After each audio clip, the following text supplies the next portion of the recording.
है Coles electrolytic method. इसमें हमने ना अल्केन की प्रिपरेशन करनी है, अल्केन को बनाना है। अल्केन क्या होता है बेटा? अल्केन वो वाले हाइड्रोकार्बन जिनमें कार्बन की चारों वैलेंसी सिंगल बॉन्ड से सेटिस्फाई होगी, उन्हें आप अल्केन का नाम देंगे।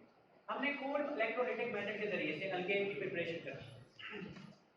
इसमें दरअसल हम लोग कर रहे हैं कि क्या, हम इलेक्ट्रोलाइसिस करवाएंगे एक साल्ट की वाटर की मौजूदगी में, यानी कि एक्वस फॉर्म में। तो उससे आपके पास जो है ना अल्केन की प्रिपरेशन हो जाएगी। तो देखते हैं किस तरह से होगा। आपके पास एक साल्ट है, देखिए पहले साल्ट को बना लेते हैं, साल्ट बनेगा कैसे। ये आपके पास है एस्टिक एसिड,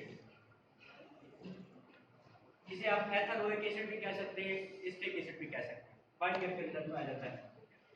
इसको मिलाएं एक बेस के साथ NaOH, सोडियम हाइड्रोक्साइड, या इसको कॉस्टिक सोडा भी कहते हैं। इसके साथ मिलाएंगे तो आपके पास बनेगा साल्ट।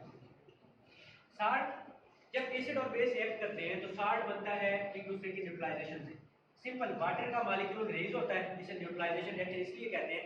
जब एसिड के अंदर से H पॉजिटिव और बेस के अंदर से OH नेगेटिव निकलता है और वाटर बनता है, इसी वजह से न्यूट्रलाइजेशन रिएक्शन होता है और इसका नाम भी न्यूट्रलाइजेशन रिएक्शन रखा जाता है। इधर से बेटे OH और H को निकाल दें, H2O बन गया, बाकी जो चीज बचेगी वो आपका साल्ट होगा। ये एसिडेट आयन बच गया और इधर से मेटल, बेस के अंदर से मेटल आती है, एसिड के अंदर से नॉन मेटल आती है, तो साल्ट बन गया।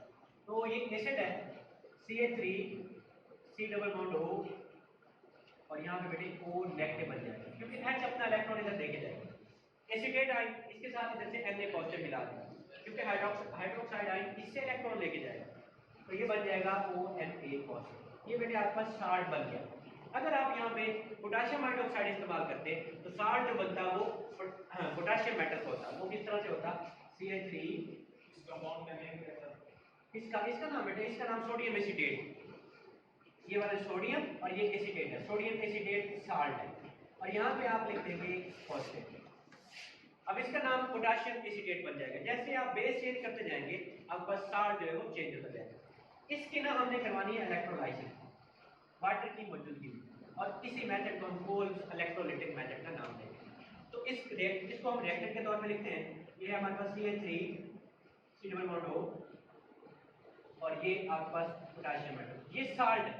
इसके हम करवाने जा रहे हैं इलेक्ट्रोलाइसिस, वाटर की प्रेजेंस में होगी बेटा इलेक्ट्रोलाइसिस।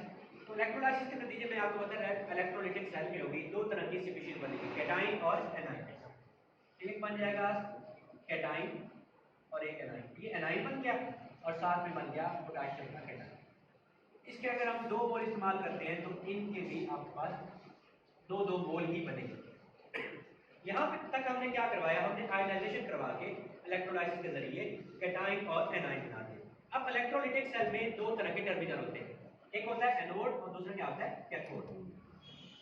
एनोड क्या रिएक्शन होगा हम इसको इंडिविजुअली देखेंगे और कैथोड को इंडिविजुअली। एनोड के ऊपर चार्ज होता है पॉजिटिव, जहां पॉजिटिव चार्ज होगा उस टर्मिनल पे हमेशा ऑक्सीडेशन होगी। ऑक्सीडेशन क्या होती है बेटे? लॉस ऑफ इलेक्ट्रॉन, उसे आप ऑक्सीडेशन का नाम देंगे। अब ये है एनोड, एनोड के ऊपर है पॉजिटिव चार्ज, इसके पास आएगा ये वाला एनाइन। एनाइन एनोड, एनोड को एनोड कहते हैं इसलिए क्योंकि इसके पास इस कंपार्टमेंट के पास नेगेटिव चार्ज वाली स्पीशीज एनाइन आती है, जिसको यहाँ पे लिखते हैं CH3 C double bond O negative. इसके बेटे दो मोल है हमारे पास। यहाँ पे हमने कहा ऑक्सीडेशन होगी, ऑक्सीडेशन मतलब लॉस ऑफ इलेक्ट्रॉन, लेकिन इसके दो मोल हैं। मैं इसको ना इस तरह से लिख देता हूँ CH3 C double bond O, यहाँ पे रेडिकल बना देता हूँ और साथ में लिख देता हूँ दो इलेक्ट्रॉन, इधर इसके दो मोल वैसे के वैसे। अब ये है की पॉइंट इसका समझने वाला, तो ये दो इलेक्ट्रॉन आए कहाँ से? इधर आपने गौर करना है, नेगेटिव चार्ज यहाँ होता है, नेगेटिव चार्ज का मतलब होता है दो इलेक्ट्रॉन। इधर मोल कितने टोटल? दो, मतलब दो नेगेटिव चार्ज है, एक नेगेटिव चार्ज में दो इलेक्ट्रॉन होते हैं, दो नेगेटिव चार्जेस में कितने इलेक्ट्रॉन हो जाएंगे? चार। तो अब दो इलेक्ट्रॉन आपने यहाँ लिख दिए बेटे, एक नेगेटिव में दो इलेक्ट्रॉन, नेगेटिव चार्ज टोटल है कितने? दो, ये दो से मल्टीप्लाई होगा ना, दो नेगेटिव चार्ज, तो एक में अगर दो हैं तो दो में कितने हो जाएंगे? चार। अब उनमें से दो इलेक्ट्रॉन मैंने यहाँ पे लिख दिए हैं, और अगर मैं यहाँ कहता एक मोल है तो एक नुक्ते का मतलब एक इलेक्ट्रॉन, मोल टोटल है दो, दो नुक्तों का मतलब दो इलेक्ट्रॉन, तो दो इधर आ गए और दो इधर। इस तरह से आपके पास लॉस ऑफ इलेक्ट्रॉन हो गया, जिसे आप क्या कहेंगे? ऑक्सीडेशन। नेक्स्ट स्टेप में इसी रिएक्टेंट को लिख दीजिए हम। ये आपके पास है CH3 C double bond O, O और ये रेडिकल, इसके बेटे 2 मोल है। अब यहाँ पे एक और की पॉइंट है समझने वाला, हमने कार्बन डाइऑक्साइड बनानी है।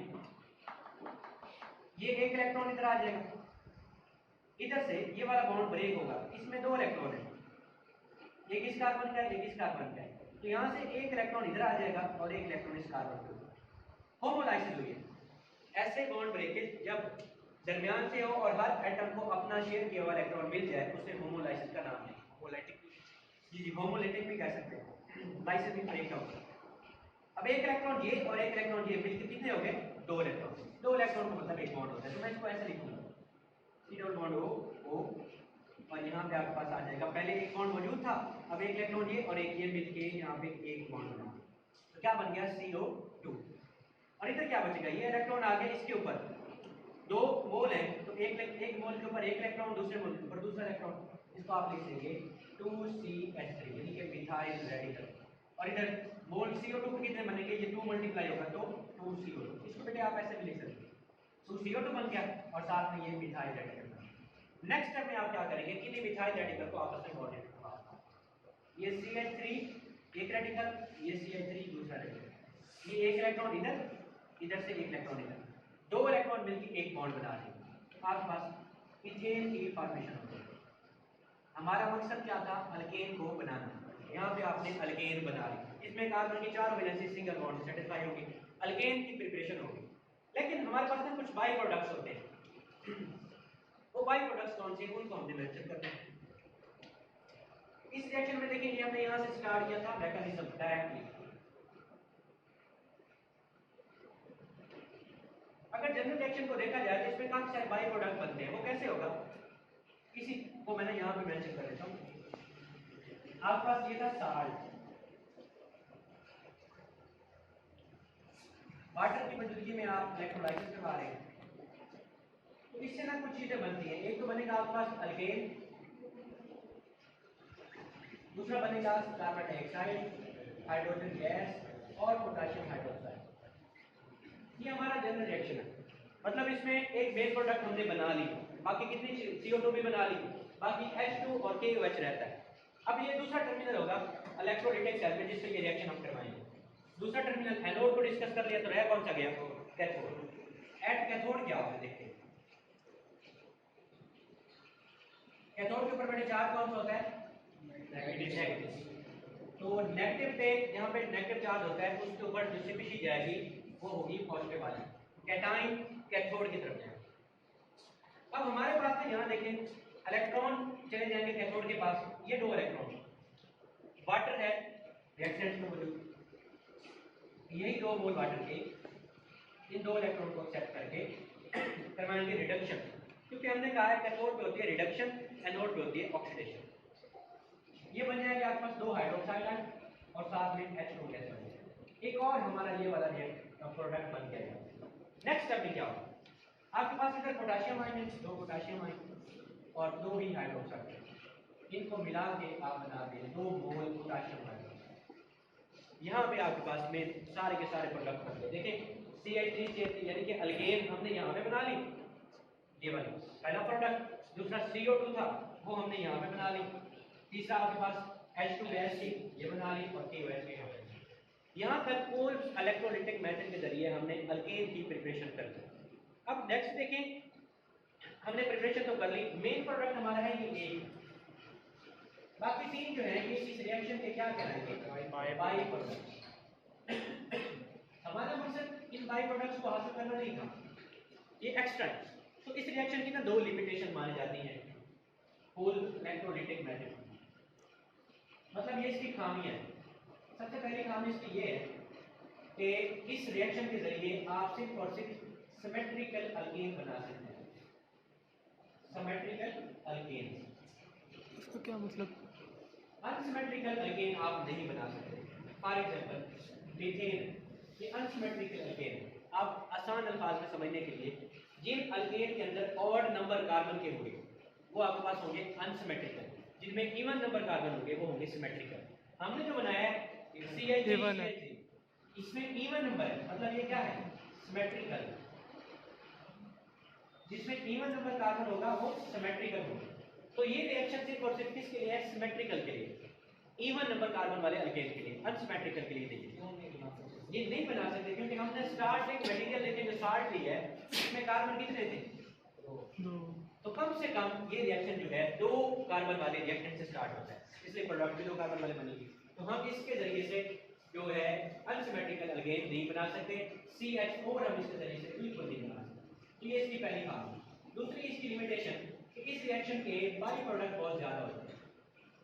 हमें रिएक्शन में मेन प्रोडक्ट से इंटरेस्ट होता है, बाई प्रोडक्ट अगर ज्यादा होते हैं तो रिएक्शन की लागत ज्यादा होगी, मतलब बाई प्रोडक्ट बन रहे हैं तो रिएक्टेंट भी तो देने पड़ेंगे, तो लागत हो जाएगी ज्यादा, रिएक्शन हमारे लिए फेवरेबल नहीं रहेगा। Although it is making alkane for us, alkane बना रहा है लेकिन उसके साथ देखें बाई प्रोडक्ट, टोटल प्रोडक्ट कितने हैं? 4 है, 1 2 3 4, उसमें से मेन कितना बन रहा है? 1।